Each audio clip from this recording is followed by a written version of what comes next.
talk in just a moment. I'm going to bore you really quick with the director's take on this play.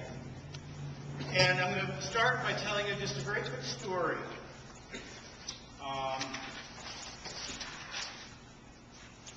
When identical twin sisters Diane and Darlene Niedermeyer met identical twin brothers Craig and Mark Sanders a decade ago, they could never have guessed just how much of their lives would be based around the number 2. The sets of twins from Texas fell in love, went on a double date to Las Vegas, and won thousands of dollars at poker.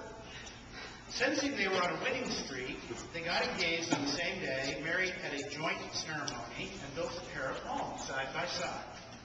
Soon afterwards, despite 1,000,000 to 1 odds, Diane and Craig went on to have identical twins of their own, Toby and Brady, now 7. But the happy unions weren't all down to incredible odds. A decade after starting dating, Craig, 44, and Diane, 37, are returning to the Twin Day Festival in Twinsburg, Ohio, where they had met in 1998. This is a true story. This year, they will be taking their own 7-year-old boys to celebrate their good fortune at being part of a double-double act. Twin Days are annual gatherings where genetically identical siblings gather in matching outfits to celebrate sameness. 5 weeks after meeting the girls, the Sanders twins went to visit them in St. Louis, where the sisters lived together. They had their first kisses in Busch Stadium parking lot after watching the Minnesota Twins, the Astros. The sisters went to visit the brothers, where they celebrated New Year's Eve at a restaurant called Sabine because it was owned by twins. Here's another story. Kuala Lumpur, a pair of identical twins were acquitted and discharged by the High Court here Friday of drug trafficking because of the difficulty in identifying which of the two was in possession of drugs. Justice Abraham described the case as unique.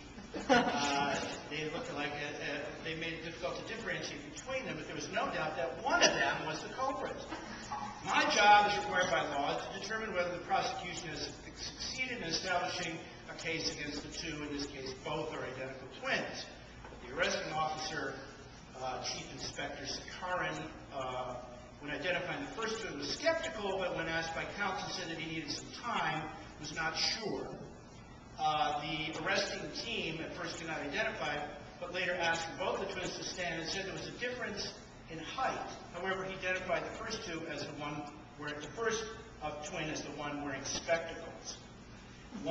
Basically, couldn't identify him because one was wearing spectacles and the other one wasn't at the time of the arrest. Identical twins look alike because they come from the same egg inside the mother before they're born. Identical twins happen when an egg splits in half, creating 2 babies who look exactly the same and have the same DNA. This play has not just 1, but 2 sets of identical twins separated during a shipwreck. I guess you could say the shipwreck is a kind of a symbol of an egg splitting, parting when they were very, very young and not seeing each other for many, many, many years. The play deals very much with this idea of mistaken identity, but it also, in a funny way, just deals with identity, period.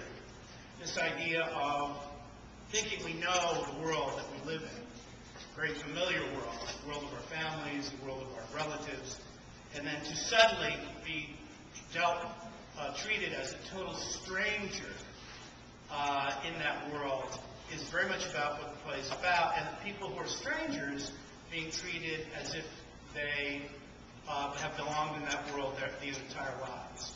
So this idea of alienation and this idea of home are very much of what this play is about coming home and being reunited, but also about the struggle to get to that point. So there's some serious underlying themes with this play, even though it's funny, and we want to make people laugh. And I think that's really the bottom line. I've used some of the images of an artist named Magritte. I was going to have these printed, but I didn't print this one. I happen to like this picture. I don't know if you can see it. It's a fairly well-known painting by Magritte of someone looking in a mirror and seeing a reflection that is completely disorienting. The play deals with what we think is a reflection, a mirror image, but it turns out to be that that image is, has a reality all to itself. So there are some very interesting surreal aspects to this play that I think are underlying this basis of the mad hysteria that's going on in it. And I think that's partly why this play is underrated. It's often thought of as a very superficial play, and many people consider it to be his very first play. It certainly was one of his first, written around before 1594 when it was first presented. And it certainly was based on, it's the shortest play, it was based on a lot of the traveling troops of comedian actors that he saw in England at the time as a young man, and the sort of commedia dell'arte style. But it has the unities of time and place. It takes place all in one day, from dawn until sunset. It runs about 90 minutes, of course we'll find out. Hopefully with all the laughs, it'll add another 10 minutes to it. But it is a very quick play. It's action-packed. It has a lot of violence, as David will be sure, and stage violence. I'll leave you with a couple of quotes from Shakespeare. One, which is one of my favorites, which is from A Midsummer Night's Dream. Lovers and madmen have seething brains, such shaping fantasies that apprehend more than cool reason ever comprehends. The lunatic, the lover, and the poet are of imagination, all compact. And so there you have it. This play is about madmen and mad doings and craziness, but there is at its heart, I think, poetry.